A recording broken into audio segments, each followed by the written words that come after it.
This episode of Quitters is brought to you by Primal Kitchen. How are you? I'm very much feeling this. This is a holiday season when every other Christmas season, I don't have my kids. And it becomes kind of a spiritual thing for me, kind of a renewal, like taking stock of my life, cleaning out closets, getting rid of stuff, and kind of looking at the new year with sort of some positivity as opposed to what am I going to change and how am I going to be better? This year, Primal Kitchen is definitely going to be part of it. I want to nourish myself. I love that. I'm going to be focusing on paying attention to what I want and blocking out some of the noise that pulls me in a million directions, like ordering food all the time, like going out to eat all the time. And so I'm going to be doing some cooking with Primal Kitchen for sure. I've really come to love it. It's in my refrigerator. I have to say, I'm becoming more and more a fan every day. So Primal Kitchen for 2023, people. Quitters listeners can save 20% at primalkitchen.com/quitters. Or find Primal Kitchen products at your favorite local grocery store or retailer. What are you going to make? I'm going to make keto buffalo chicken wings. I love a chicken wing. My favorite flavors are buffalo, lemon pepper, hot. And I know that I'm going to make these keto buffalo chicken wings. They're going to taste delicious. I'm going to feel good afterward. They're going to be all organic and yummy. And I'm going to have protein. I'm going to feel stronger. I'm going to be able to sleep well. It's going to be lovely. I can't wait. By the way, Julie, I bet you'll like this. Primal Kitchen is co-founded by a woman named Morgan Bueller-Zanotti. Proud mom of 2 with another on the way. I know someone else who has 3 kids. I have 3 kids. And is a woman founder. And I'm a woman founder. I support women founders. It is so freaking hard to run a business, to work, to get out there and to be pregnant and raising kids. It's nearly impossible. And my hat is off to every woman that does it. Kudos to Morgan Bueller-Zanotti. Kudos to all women founders.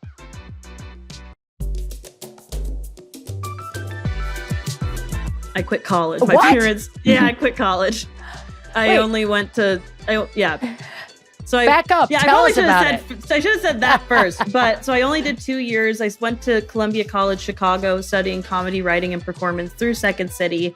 And I went in and I wanted to go under my mom's name because going into comedy, I was like, I don't want anyone to know who I am. But I was even touring the school and people were like, George Lopez's daughter. And I was like, oh, shit. I was like, okay, here we go. I remember I auditioned for 10 or 15 improv groups and I didn't get into a single one. Why aren't you letting me in? And they're like, well, you're George Lopez's daughter, so you're already going to make it. I was like, I have to work harder to be not what people expect me to be. And I'm just trying to learn just like everyone else. Doors can open, but they can easily close. So, Chad, today on Quitters, we have Mayan Lopez. She's a star of a new NBC sitcom called Lopez versus Lopez, which she co-stars with her dad, George Lopez. There were 2 things that were really interesting to me about this interview, and I don't want to spoil them, but we did talk about her father's, previous quote-unquote scandal, which I have a personal view is nobody's business but his family's. And we also talked a little bit about Mayan's ethnicity and her cultural background and how that relates to her position as the star of a show, as the daughter of a pioneer from their culture on this show. And like so many others, she came in going, I didn't quit anything, but she's quit a whole bunch of stuff. Yeah. She's quit a whole bunch of stuff as only 26. She's only 26, which I don't think comes up in the interview. Also, if you're only listening, Julie is wearing a shirt that she looks like Nemo. I love you so much. Here she is, Mayan Lopez. Mayan, there's a lot that we want to talk to you about. You got a lot going on right now, and I'm very curious. Yeah. So where I want to start, and I hope it's not an overstep because you talk about this stuff pretty openly. I'm curious if you have forgiven your father. I have. I have. I think the thing is, I get mad at my things that my dad does now. I don't get mad at things that he did in the past anymore. And no, I have forgiven him. I've been able to understand him as a person. I think for me personally, I think as you get older, you start to see your parents as people. And I can understand why they made certain decisions and I can empathize with them. I don't have to always agree with them, but I can understand where they were coming from and why they made certain decisions that they did. And, I care now. And with the show, the dynamic is with my character Mayan and his character George is very similar. Of we can go back in the past and we can repair, have those conversations and, oh, if I would have known that would have done that to you, I wouldn't have done it. And, I can take that and just try to build for a better connection now. Can we just give a little context, though, that the Mayan exploded on TikTok with a hilarious video. I mean, by the way, she can like upside down twerk against a wall, but basically calling her dad out saying, my dad's a cheater. He cheated on my mom with a bunch of prostitutes. And that got the attention, and it was very funny. It was done in a way that was both shocking and hilarious. And that kind of became the basis then of getting her attention to then make the show that she's on, Lopez versus Lopez, with her dad. So if you guys haven't caught up to that, watch it. If you don't have a dossier. Shocking. Yeah. Yes, it's streaming on Peacock and it's on Fridays at 8. Right. Wink, ding. So Wow, I'm sorry. that I was was just subtle. setting that table because that's a lot. Like you came right on out. Where were you with your dad when you made that TikTok? We were working on things, but our relationship wasn't fantastic. And we're kind of speaking.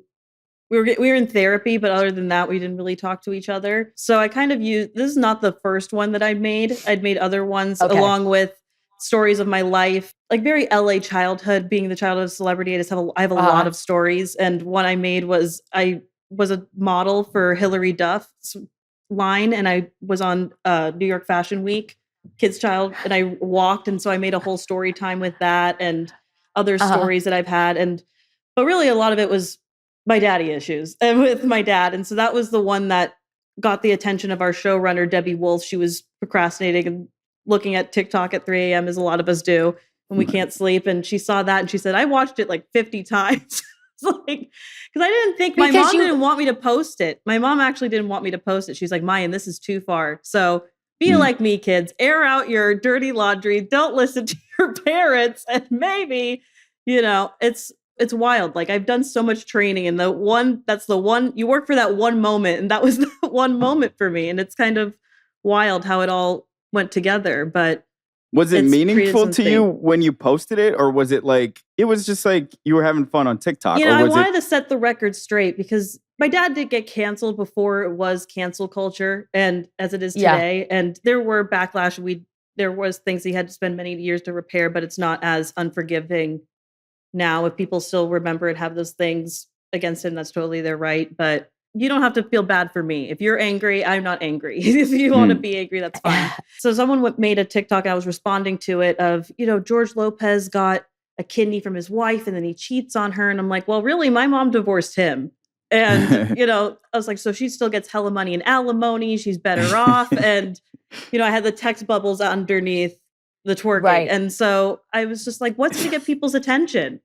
I was like, I'm not like because you're like a truth teller. You wanted to tell the truth. Yes. But people often hate a truth teller. Yeah. The Cassandra is often the person that all the villagers have to like chase out of town with pitchforks.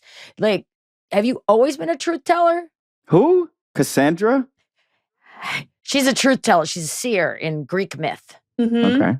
I know this shit because I am the truth teller. My family, I'm always the one that's like, here, these are the facts, and we need to all agree on what they are. Mm-hmm. And it is not a popular position in a family. It is sometimes. not. It is not. It is not a popular. You just have to be very strong in your convictions. And I have a justice complex and like what I believe is right. And I go forward with my morals and, if you can take it or leave it, but I'm like direct communication. I like getting down to I don't like the BS. Like I just want to get into the meat of it so that we can figure it out and move forward. I think that's just years of being in therapy. with being with my dad, I think sometimes, even just being in the middle of a divorce, I think I sometimes have to be like, no, that's not what they said, or that's what you think, but that's not the truth. The predicament of having your parents divorced in public, also having your dad's, honestly, his private life like exposed in public, that's such an unusual position for a child. I'm curious, like, I asked if you forgave him, but if you had been like, forgive him for what? I wouldn't have even known what to say, because I'm not exactly sure which of those feels like a betrayal of you as his child, and which of those do you feel like is like, that's not really even, he didn't do that to me, or that's not even my business. Well, I think with the divorce, I did feel almost cheated in a way as well. I think I absorbed a lot of my mother's pain, but I had the pain of, I got lied to. I feel like my entire rug got pulled out from under me. And I had no idea that he'd been doing this for 3 years. And so even every moment that I felt like I had with my father was a lie, or what was true, what was he faking? Was that really where he was? And that was very difficult. I'm just trying to understand this, because what Chad said was like, what was a betrayal to you? So you felt like because he's really lying to your mom. Like, I knew it wasn't about me, but I think, I saw him as he destroyed what my family was. And like, he chose these women over my mom and I. I loved my father, but he always didn't know what to do with me. Like, even on set a couple of weeks ago, he was like, you remember that one time, Mayan, that I saw you playing by yourself, and I was going to go play golf, and I looked at you playing by yourself, and I looked at my golf bag, and I looked at you, and I just left and went and played golf. And I was like, yeah, you traded your 5-year-old for a 5-iron. And he said that in front of everyone. And he was just like, and I was like, well, yeah, mofo. Like, that's what happened. Like, that's just how it was. And he did the best that he could. He has a very troubled, very dark childhood. And I've had a lot of years of acceptance and working on my own personal things. Because I feel like, things can happen to you, and it may have been your parents' mistake, but it's your responsibility to take, some of it you suffer. They say the definition of insanity is trying something over and over again and expecting the same result. It's like, you have to take, I was like, I could always think that this is, oh, my dad's great. It's going to be wonderful. It's like, no, you have to protect yourself. Always lower your expectations. That's what I always say. And then you never get surprised. I've created a healthy, for me, bond and relationship with my dad. We tried to shape these conversations around something that our guest has quit, something they've left behind. And I was coming in with an assumption that you may not have yet forgiven your father. And so like, maybe that was something you were trying to quit. Yeah, I think I had to quit trying to see who he could be, and see him, or even just in general, see people who they could be, and see for who they are and what they are capable of. That's kind of massive. Yeah, like that's in doing huge, that, and with so much focus on your father, like as a star, now you're a co-star to him. Like he's a really big deal. Like how have you been able to like find focus on yourself and figure out who you are? Because I've always tried to almost be like him, and I think going with quitting, I've had to quit trying to be him, and I've just had to be myself, because I know I've inherited like his comic prowess, and I've done my own training, but I have to just quit being what other people want me to be or what they expect me to be. And I'm just going to show them who I am. Even with Lopez versus Lopez, the show, I am next to him. And I think it shows that when we're together, even my dad's like, I'm surprised, like you're able to keep up with me. It's like, I have 2 of me, and, I'm learning, and I have to be my own person, because I have to show that individuality. Like we're similar, but we obviously have everyone's like, you have such great chemistry. I'm like, yeah, he's my father. He is my dad. I hope so. Dear God. And now a word from our sponsors. Chad, you know about my special relationship with Saatva mattresses, right? Your whole life is a Saatva commercial, Julie. No, but you know that my oldest son won't even sleep on any other mattress. Damn, you've created a monster. I truly have. He really is. Well, all this love has caused a little bit of a problem, because every time I change the sheets, I'm like thinking to myself, oh no, are these beautiful Sattva mattress. It deserves better sheets. Are these sheets not worthy of my Sattva? Are they beneath my mattress?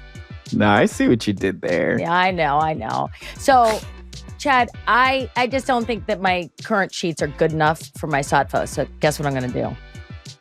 I don't know. I don't suppose Sattva makes sheets. Oh, hell yeah, they do. What? Percale sateen, and my personal favorite, 100% Belgian linen. They're hypoallergenic, breathable, and made from responsibly sourced fabrics. Because my mattress deserves the most scrumptious, luxurious sheets in the whole world, Chad. It deserves nothing less. I deserve nothing less. And I'm just going to say it. My son probably deserves nothing less, too. Julie, I couldn't agree more. Ollie deserves the best. He does. What do you think happens when the other two hear these commercials and they're like, how come we don't have Sattva mattresses? I'm like, no, someday. Only Ollie. Only Oliver. Oliver's the oldest. It's his birthright.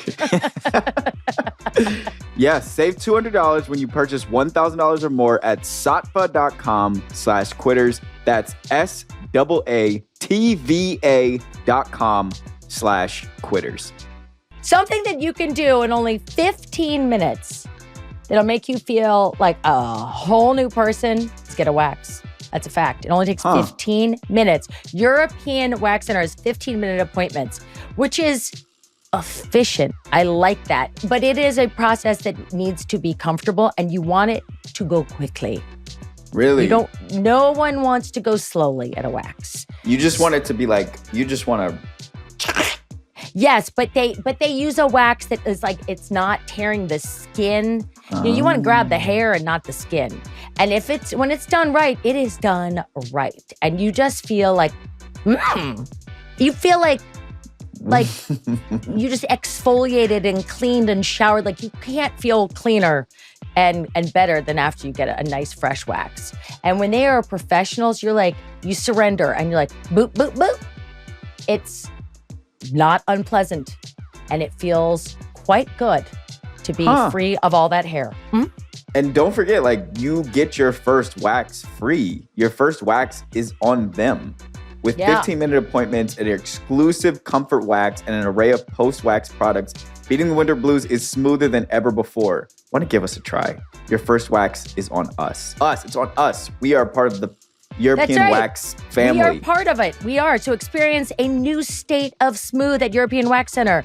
Make a reservation today. Your first wax, like Chad said, it's free, baby. Free. You're going to love it. We have a new sponsor. Green Chef. I like it. I like it a lot. You know why? Why? Have you ever done any prepared meal plan things like this where they come and you cook the food? I have. I have eaten that at your house, I believe. Probably. But what I really like, everything is pre-measured. When I'm cooking, I want everything to already be done and I'm just doing the cooking. Oh, yeah. And I thought, no, that's bad because there's too much waste and then there's too many plastic. They offset 100% of their carbon footprint as well as 100% of the plastic in every box. So you don't have to feel bad about getting a little plastic bag of cumin that is exactly the amount you need. Because I don't like going to the store buying a whole thing of cream of tartar. I'm not going to use that. Those are really specific pain points. And I support you not wanting a little bag of cumin.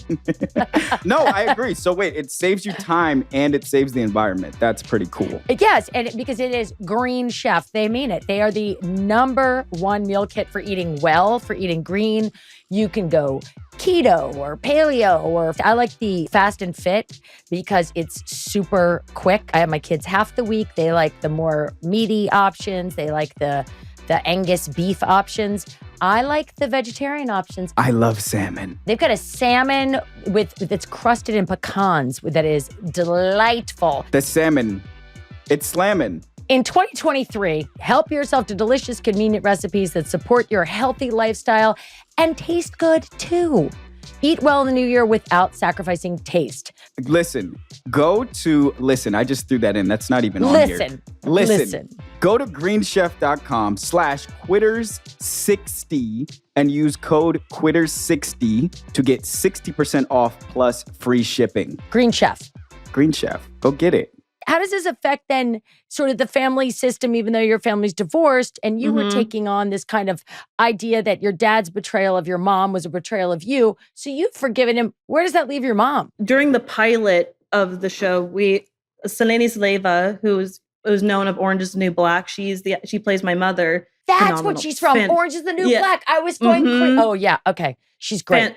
Incredible and so funny in this. In the pilot episode, there was a conversation between her character Rosie and the character George of, George, if you're not going to be honest with your daughter, like how you expect to have a relationship with her. And that's kind of a conversation that my parents hadn't had in real life. And my dad once after work called my mom and he was like, "I'm sorry for how I treated you." And he never said sorry about when he cheated. In 10 years, he didn't apologize.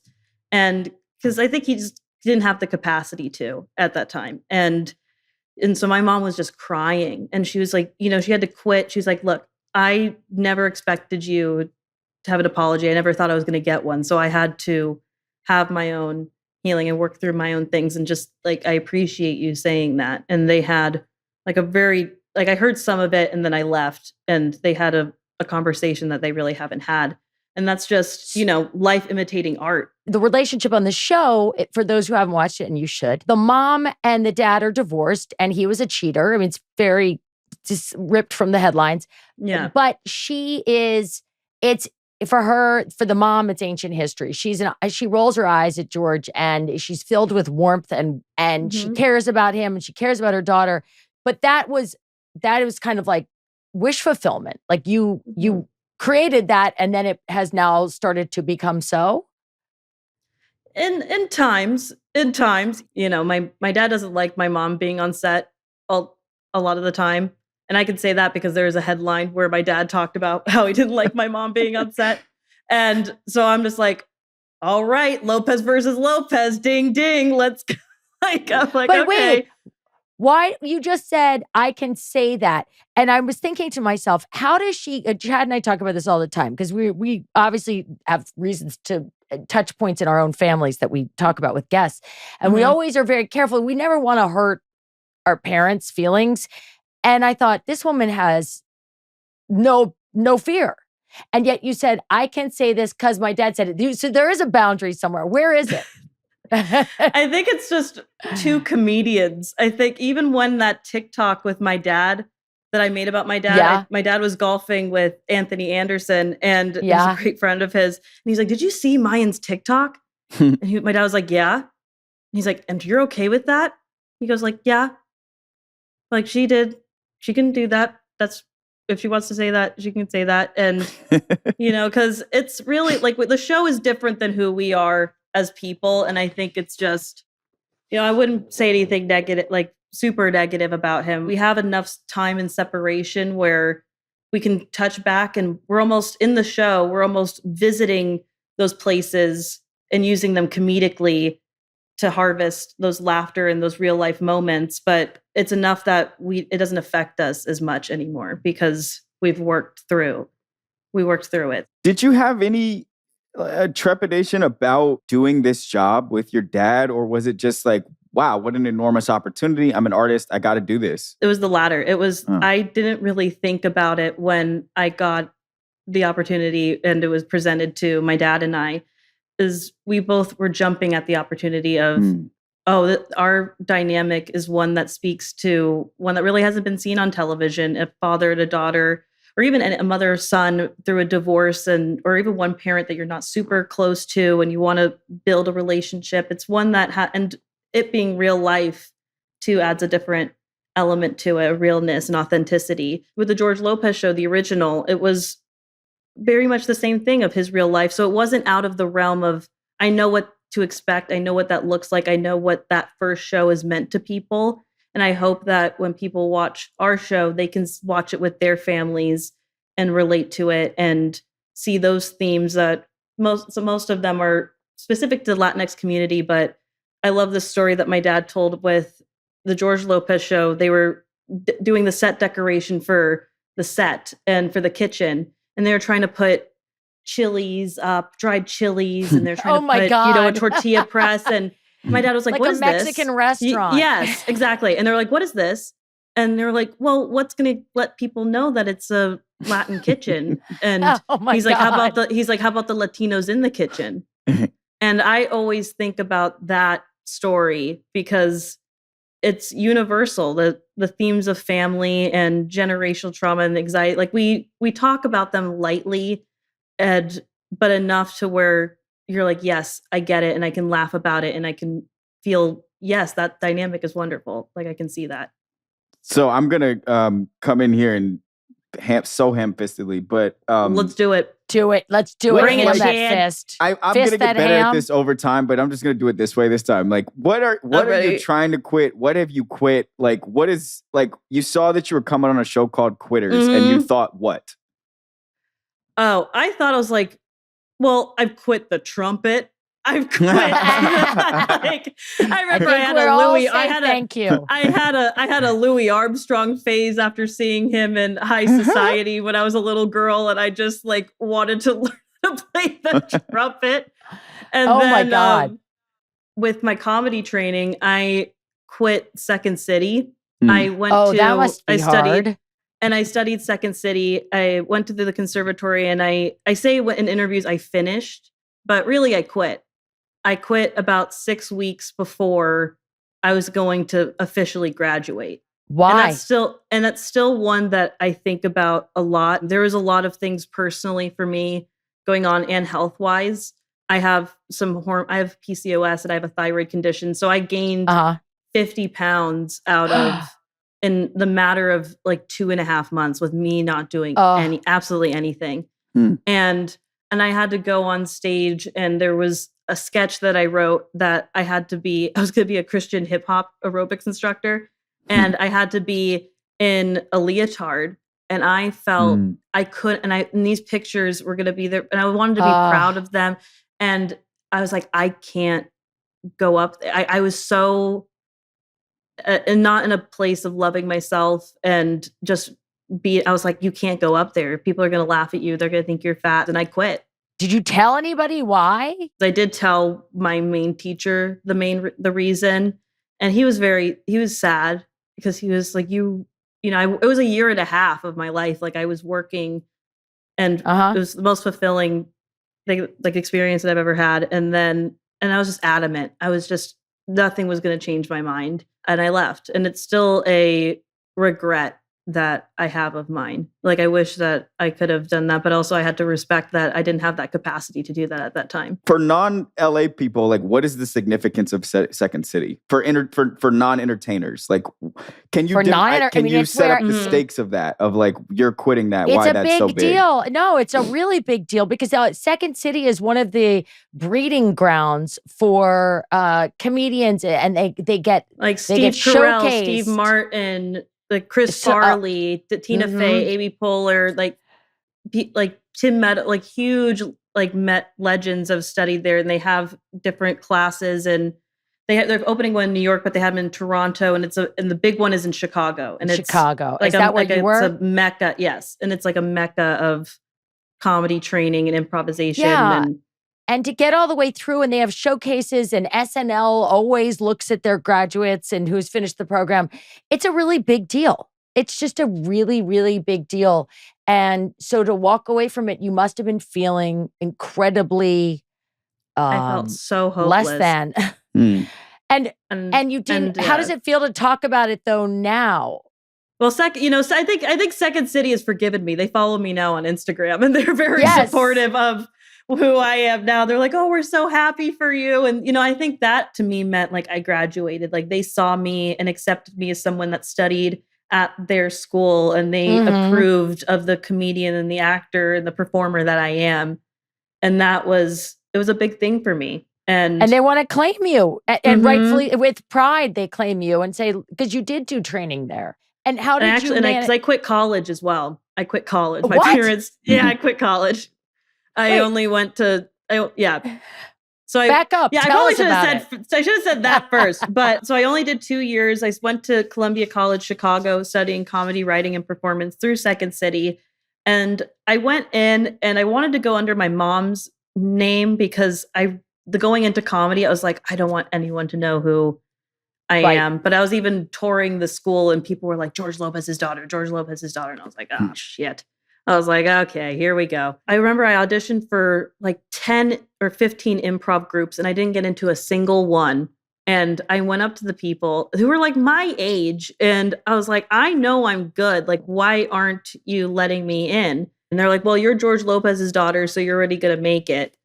And I was like, but I'm training right now. Like, do you not? I was like, I have to work harder to be not what people expect me to be. And I'm just trying to learn just like everyone else. Like, doors can open, but they can easily close.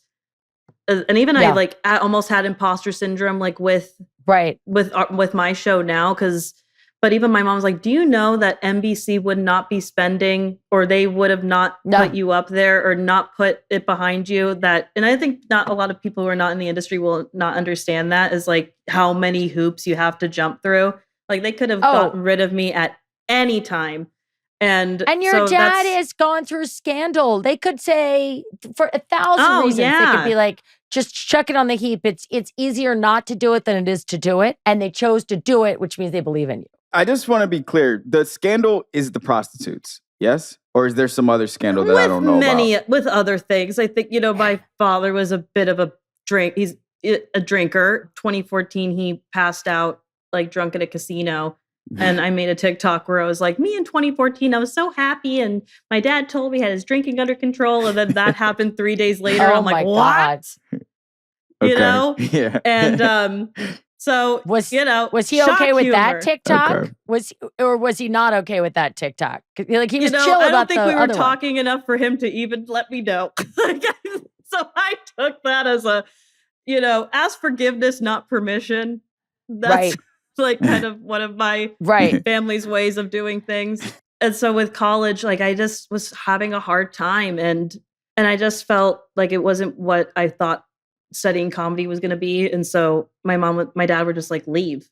They were like, do not have a backup plan. Like, we never had backup plans. And my dad was like, he's like, just work on being the best comedian that you can be. He's like, no one is meant to do this.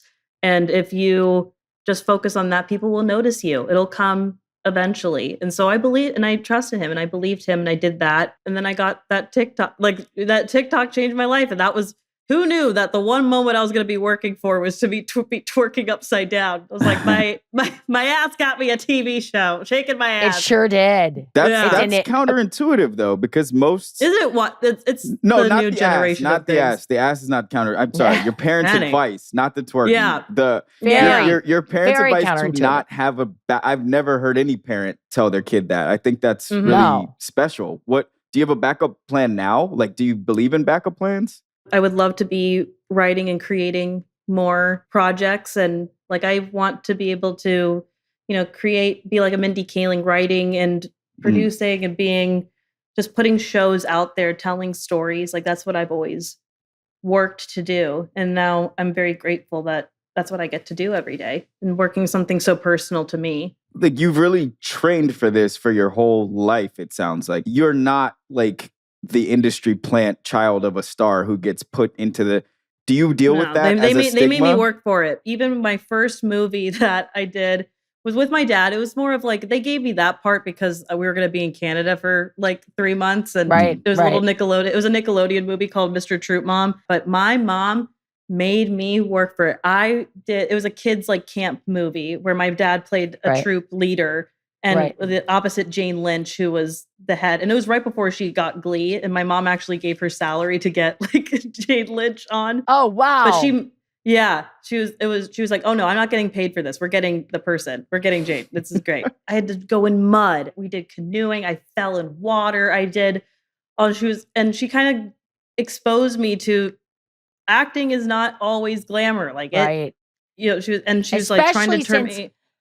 You had grown up going to a sitcom set. Yes. I mean, the Lopez show was a sitcom. And it was the live audience, and it's quick.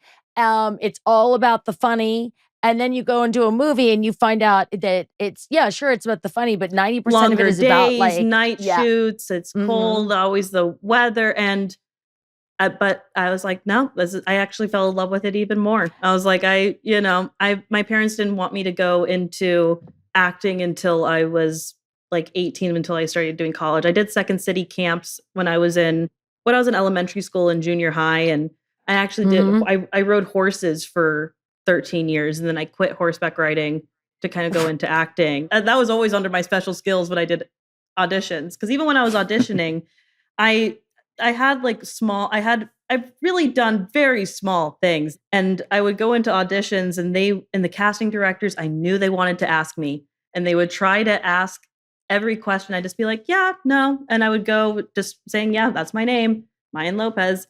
And then at the end, they'd be like, are you George Lopez's daughter? And I was like, yes, I am. And they'd be like, oh, thank you for not saying anything. Or, oh, I'm so surprised you didn't say anything. I'm like, no, like, I want to be my own person. Like, I want to get it off of my talent, not because I got a name. I want it to, mean something. What's the feeling when people in your, like, at your college, you said they were whispering, oh, that's George Lopez's daughter. You're like, oh, yeah. On set, like, what's the actual, like, feeling? Is it like, do you want to hide it? I had to work on it in therapy, because it was actually sometimes the first thing that would come out of my mouth. And I bet, Julie, some of your children will probably get this too. I'm internalizing all of this. Internalizing all of this is that they'll come up to me and they'll be friends with me, or I go to sleepaway camps, and then I feel like it's almost like coming out. Like I had to reveal, not in that way, but it's similar. Right, of, right. Yeah, it's a secret that I have to reveal. And yeah. Then they'd be like, oh yeah, we knew the first day, and we just wanted to be around someone that was semi-famous. Does it hurt? Like, it's such a betrayal. It's such a betrayal. And then I feel so shameful, and I feel stupid, and I just, felt used. And then I was like, who can I trust because how many Mayans do you know? It's like, if I had like a different name with Lopez, like Lopez is like what, like a Latin Smith. It's like, it could be whoever. So like they could easily look me up on Google, and then they would see pictures of like me and my dad on a red carpet. I remember one time I came with the Hillary Duff thing. I did a little feature in like J14, and I was at sleepaway camp, and that was when The Issue came out, and it was all girls. So they all got their J14s, and it was like everyone came up to me and everyone knew. And I was just like, oh no. What is J14? It's like a gossip magazine for kids where they have posters for teenagers. Wow. And they have little quizzes of like, are you more celebrities? Is Nick Jonas right for you, or is Joe Jonas right for you? And like, it's like which date would you pick with Justin Bieber? Like, it's all that type of stuff. Okay, it's like people for kids. Yes, okay. Exactly. But got it. Mayan, you're in a really interesting sort of inflection point with your dad, because he did kind of go away for a minute. So there's a generation of kids that don't know, a younger generation of kids that don't really know who he is. They weren't raised on him.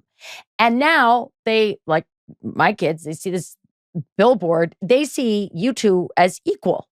They see, they go, oh, I guess, yeah, that's the father-daughter. Is this going to create tension, or how is that in your relationship with your dad as you're being introduced to a whole new generation? And I'm older too. I see it, when people come up to me and go, oh, I used to watch you when I was little, basically saying, you're dead to me now. And it can, That's not what they're saying. But it can be That's how it weird. feels. And yeah, it feels weird. When they mean that, they're like, I remember you, but I haven't kept up with you. And yes. So is that's you guys coming, like literally your dad sort of coming back to television with you. You are seen on equal footing. I don't know who's number one on the call sheet. Who's number one on the call sheet? He is. I'm number 2. God damn it. I wanted it to be you. Mayan knows. Yeah, I know she does. I'm number 2.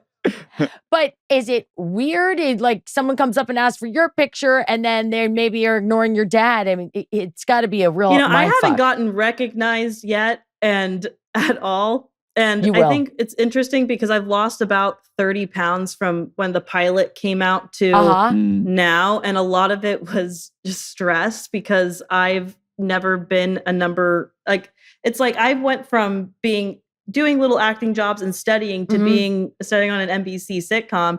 And it's like I went up here. And so it was very much learning as I went. And I was very comfortable with the live audience aspect of it, but just learning where to look. And when you're 50-50, you look at this, or knowing where your cameras are, and even just humaning, being a human. Like, this is not just a set. This is your kitchen. You can touch. You own all of this. Like, you even just remembering that and knowing, like, making it look natural. That was the hardest part for me. I even watch now, like, there's sometimes where I'm holding on to the kitchen table because I'm just trying to physically anchor myself in the scene. And then, like, I have a cut where my hand, like, goes over there because I'm like, oh no, I'm holding the table, but I'm not. I'm over here and I'm not supposed to be holding the table anymore. Even this dynamic, like everything you're describing as a part of your working dynamic with your father, like that is now all material as well. Like that can all go in your stand-up. That can all go in your writing. But like, is there somewhere a line on where it's like, I will not share this thing about my relationship with my father. Like I will not expose myself or my father that way. There's been some things that have been off limits. We're not speaking about the kidney at all. Like in my past shows that my dad's done, like they tried to bring up him being a kidney recipient and my mom giving the kidney. I'm like, that's one that I'm like, absolutely not. Because like, it's just too inflammatory. Like it's too scary. It's polarizing for people. It's very polarizing. In what way? Is it polarizing for you? It is for me, but I think people, I mean, still, like, I have blockers on my comments of saying kidney and steel, and because people be like, your dad stole your kidney from your mom's kidney, and all this, like, she should ask for it back. And still almost 17 years later, my mom gave a kidney to my dad 17 years ago. They've been divorced for 11 years, and still But this is where I'm confused about the world that now you and Julie and your father all live, which is sort of like the public domain as celebrities. Like, I still don't get, what is the cancelable offense that your father committed? Like, it was that he cheated on his wife, and that his wife gave him a kidney and saved his life, and then he did that to her. He should have been grateful and, always been, and then that was what happened. I mean, totally. I think that's a betrayal. Like, I think that's a very ugly betrayal, if I may. And I don't want to judge your father, but like, that's nobody else's business. Like, I don't. And I think people forget that with headlines, there is a family grieving. Their idea of a family disappears. Yeah. Like what they thought their life was going to look like. They're mourning what their family's never going to look the same. Chad's saying basically that it doesn't seem that awful in the context of all the things that people have gotten canceled for. Right. And I think that's why George Lopez is back, and he's on I think he should be poster over my house. Yeah, to be because clear, people, to be super clear, people who about admire him, like, it hurts how they see someone that they admire.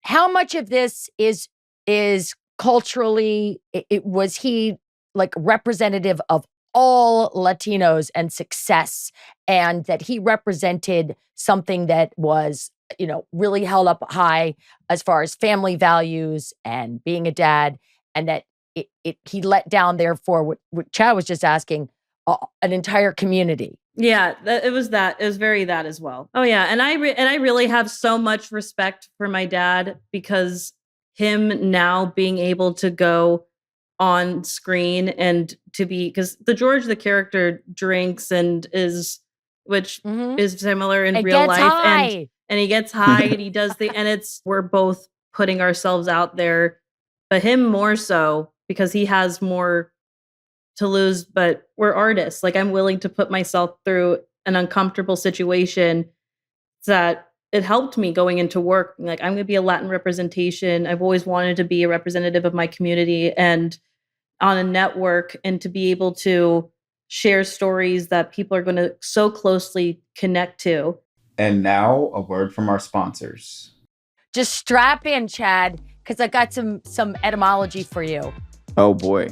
The word Viore is Italian for out, kind of like outside. It can be used in different ways. I love that. I have been very outdoorsy lately, and Yeah? I've been like outside. I've been with the dog making fires. Like, I am excited about anything that references the outdoors. I love it. Ever since COVID, I feel like if you're like me, you walk in your closet and there's like your like hard pants and your like real clothes, and then you really have I just committed to athleisure, and like, why not make it look good? I agree. I think athleisure can look beautiful, especially when it's Fiore. I think it is a fashion statement while also being comfortable, while also being a lifestyle indicator. They got a tennis skirt, they got a tennis dress, they have the halo dress.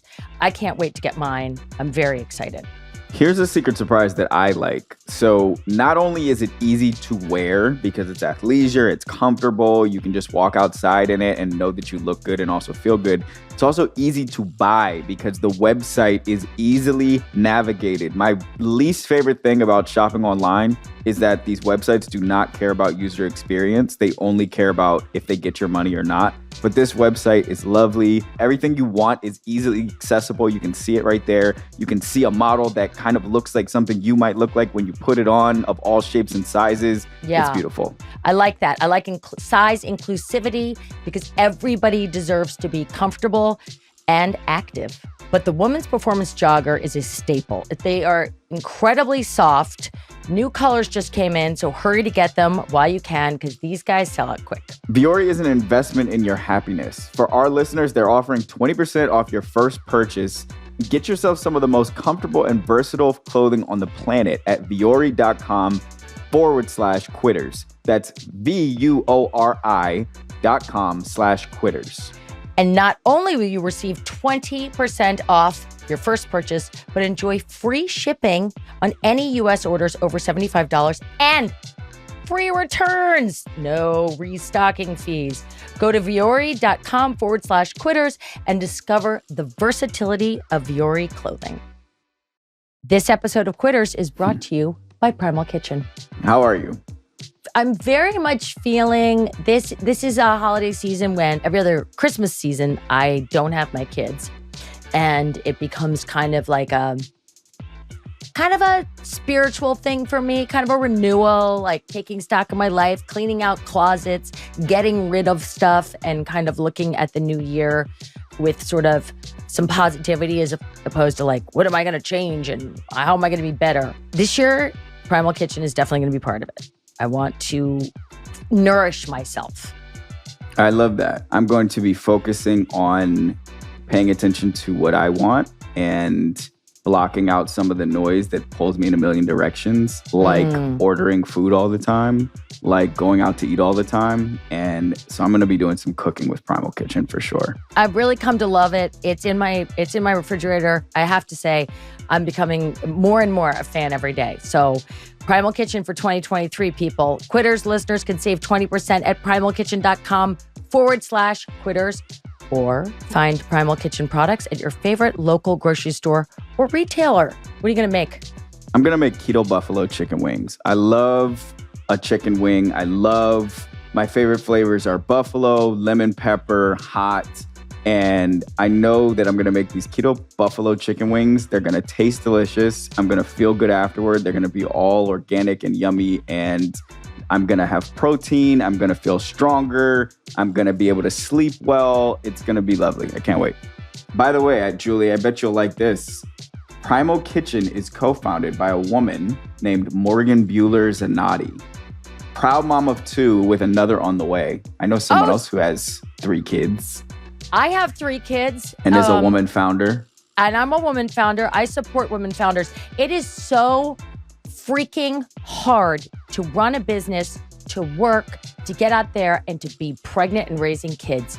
It's nearly impossible. And my hat is off to every woman that does it. Kudos to Morgan Bueller-Zanotti. Kudos to all women founders.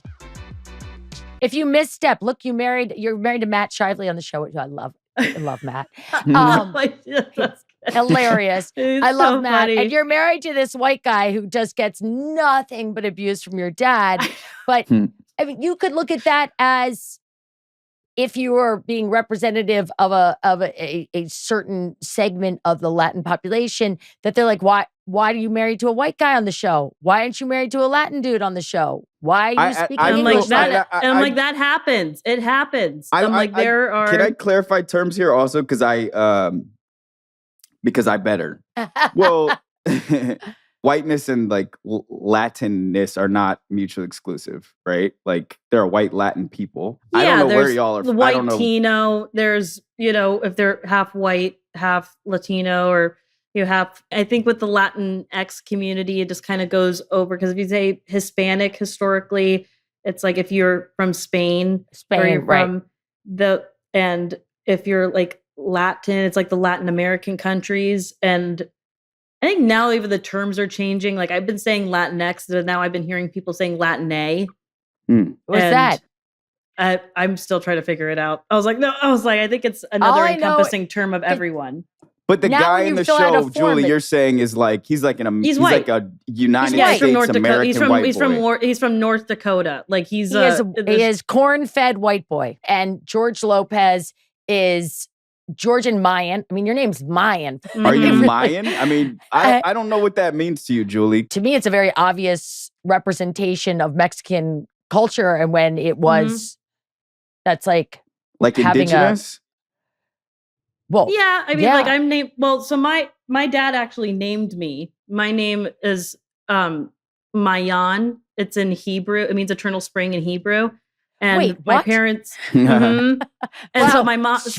Chad wins.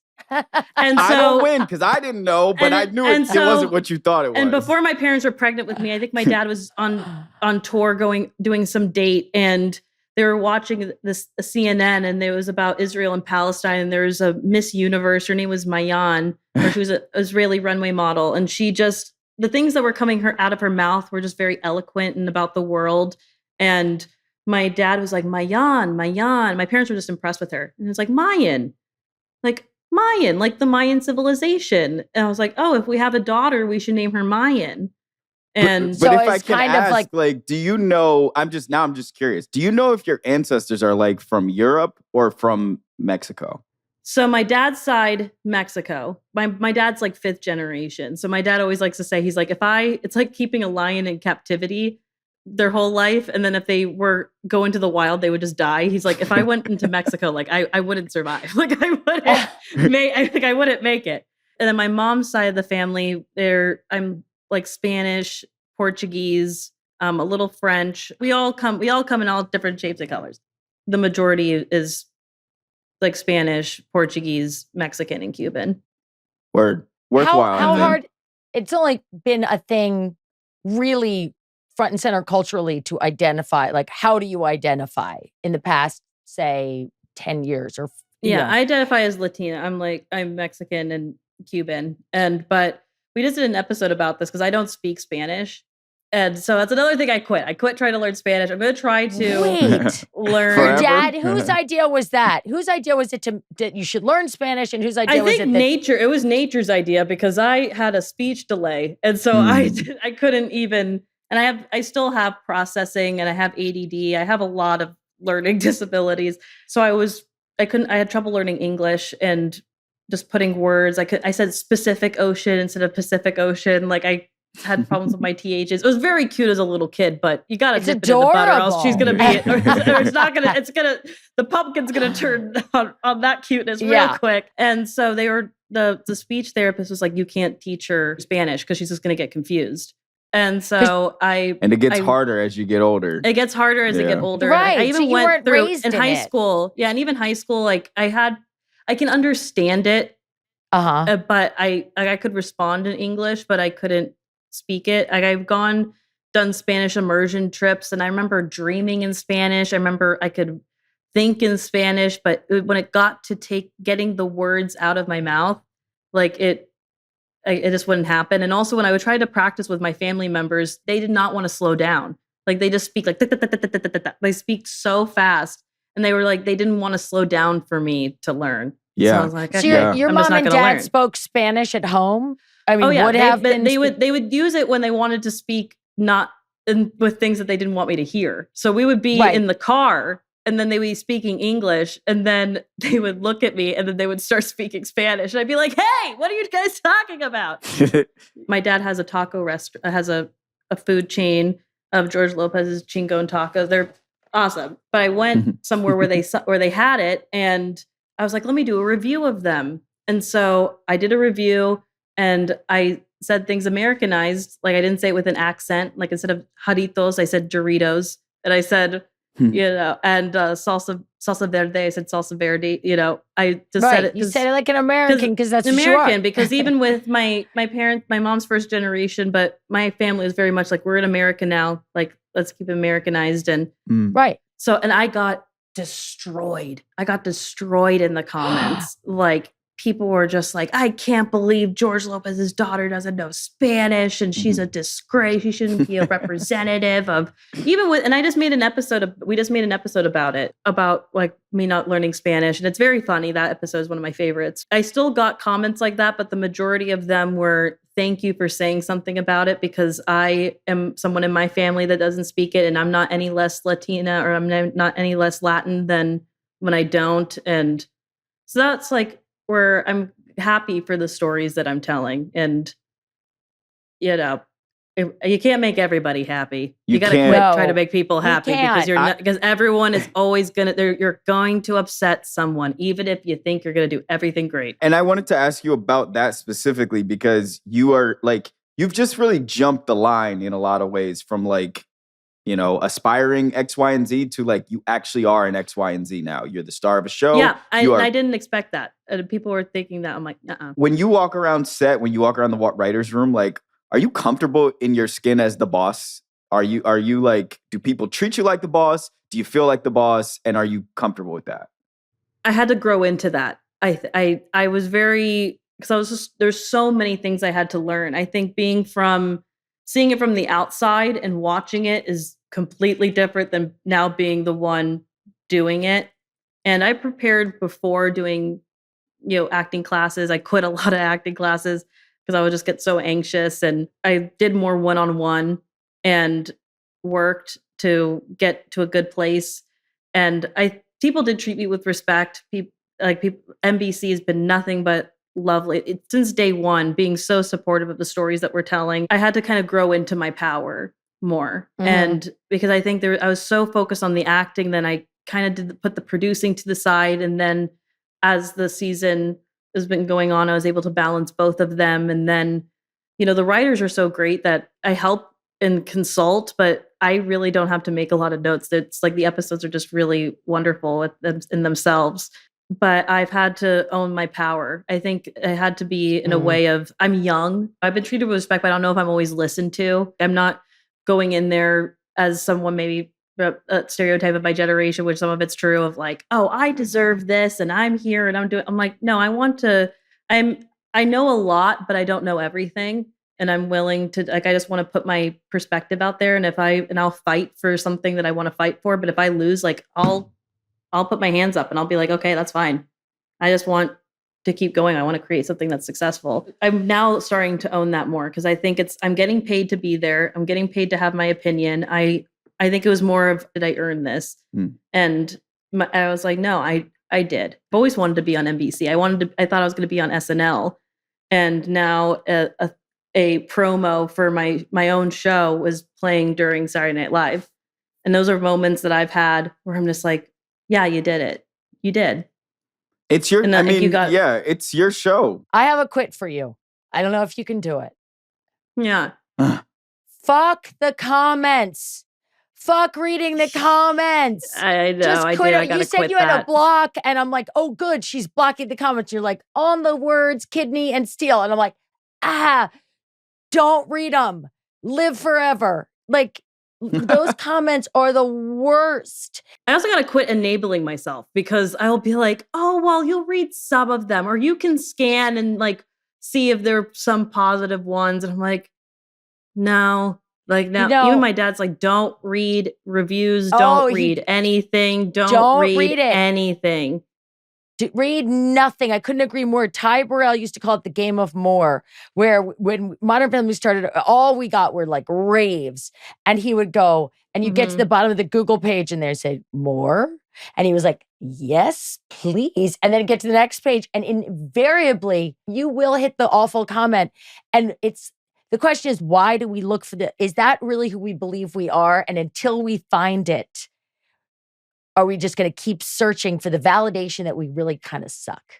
Yeah, you're looking for some little speck of confirmation to confirm your own biases that you have within yourself. Yeah. And to like just be able to keep going down a road that you know isn't good or isn't constructive to you, but you can't help. It's an addiction. Like at least for me, sometimes it was just like when I wanted to, if I felt like shit, I wanted to. I'll make myself feel like shit. To live long and prosper in this entertainment industry is to not read the comments. When you were like younger or nobody knew who you were on TikTok, and you could probably weather it better. But now you're number 2 on the call sheet. Like you can't walk in there feeling like, oh my God, everything I'm doing is wrong. You have to go in there like I've got this. Yeah, I did that on set. I'm kind of part of the boss because I'm a co-creator as well. It's like I'm kind of the boss of like 200 people at over 200 people at like 26 years old. The last episode we did, we could do flashbacks. It's very emotional to some where it was really hitting a lot of when those periods I didn't speak with my dad. And I was just like, I'm glad that I can cry on set and not just in my dressing room. I was like, that was a nice surprise, but I had to quit being so down on myself. You are going to ruin this for yourself if you do not get out of your own way. I've had to really recently grow a lot because I had to quit the way that I was operating because I have to thank it, those behaviors, whether they be healthy or not, because some of them I have to thank because they got me and helped me survive to where I am today, and I can thank them. But I was like, I can't take you with me. How does that negative self-talk inform you right now when you're seeing yourself on screen and you're watching yourself on screen and you said you lost 30 pounds. How much of it becomes about your physical being? A lot. As someone has like also struggled with eating disorders as well, it's been very difficult because there would be some times where I would be in Video Village where a lot of the producers will watch and they have all the cameras, like a direct feed from the cameras. And I would just be like, ugh. Or I just go, I physically turn away of you. And I'd watch me playback of scenes and my dad would just look at me and I was he was kind of like a not here thing. Oh, like you can have those feelings, but you are but like not you're the boss here. Or I'd be with Matt or I'd be like, oh my God, I look horrible. And he'd be like, what are you talking about? Not everyone views you that way. And you can't put your scope of how you look on other people because, I've done that before in relationships where I'm like, why are you with someone like me? Like, especially when I've had medical issues and that I'm like, why are you with someone like me? And I was like, but then, you're putting that scope on them and that's not your right to do either. It's interesting because you're a creative and yet you went right into being the boss. Most people would have had the opportunity. And that's the same thing I did at Second City. And I was like, I am not going to do that to myself. Like you already did that and look what it got you. It's like, I was like, think about that last time that you've almost quit something because of how you lost an experience because your negative self-talk made you quit something that was really important to you. Like, do you really want to do that again? 5 years ago, I was like, I want to manifestation. I was like, I want to be on an NBC show. My dream would be be an NBC show. I would love to have a house. I would love to have French bulldogs because I've always wanted a French bulldog. And now I'm like leasing a townhouse and I'm on an NBC show and I have 2 French bulldogs. Like you have to keep inventory and keep house of your blessings and your reality because that's what you need to focus on, not what's up in here. If you need to go check. Whose voice does the negative self-talk come in? Is it your own voice? Is it a parent? Is it a friend? I think it's me with my dad, like growing up. If I did something wrong, he would be like, are you ready for the joke? He'd give me an option. Like if I did something stupid or if I did. So growing up, if I did something stupid or I made some mistake or if I did something that I had to develop a thick skin as a comedian. Yeah. At least he'd be like, "Are you ready for the joke?" And sometimes I'd be like, "Yeah, like I'll hear it." And other times I'd be like, "No, Too soon. No, I don't want to hear it. No, too soon, too soon, too soon." Comedy is tragedy plus time, Dad. We need the time.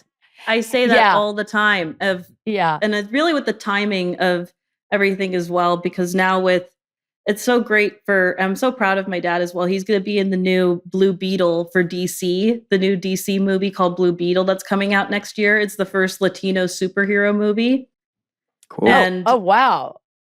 And so he's in it? He's in it. He plays Blue Beetle uncle. I'm really proud of him and seeing him, how hard he's worked. Like both of my parents. I think that's, with show business, I think I've seen both sides. I've seen, like, when my parents brought me home from the hospital, my mom had a condo that she got from money when my grandfather passed away, and my dad they couldn't pay bills on time because my mom was a casting director and my dad was just doing stand up. Like they had and they had me, and we were, I was in thrift store clothes and just trying to do what we could do.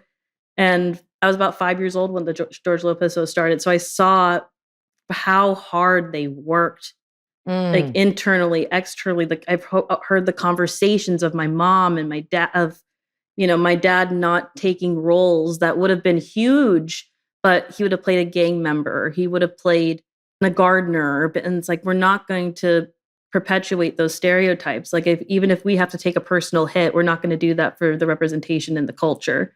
I can't tell you how much we appreciate you coming here. And it cracks me up when people are like, "Oh, I haven't quit anything." Do you know how much you've quit? Like we could do a whole thing on eating disorders, college, Second City, negative self-talk. You're going to quit comments. You're going to quit comments, Mayan. I'm pulling for you. You're going to have to hold me accountable, Julie. But they're all wrapped together in that kind of like umbrella of sabotaging yourself somehow. And quitting that self-sabotage is so huge and so hard. And I commend you for it. All these like just very learned behaviors. It's very brave. It's very brave. And people, if you make strides in that, or you work for your mental health, your own well-being and therapy, like you're some of the bravest people, because it takes a lot to look at yourself internally. You have to be kind. You have to love yourself through it. That is hard to do. That is really hard to do. But in a way, you've been thrust into a position where you don't really have the capacity to kind of wallow, because you're the boss. Yeah, but if there's one thing that I've been in my life, it's been a survivor, and I've been very resilient, and I take challenges head on, and I'll just keep going. And that's just who my parents taught me to be, and that's just who I am. Well, thank you so much. Thank you, Mayan. No, thank you.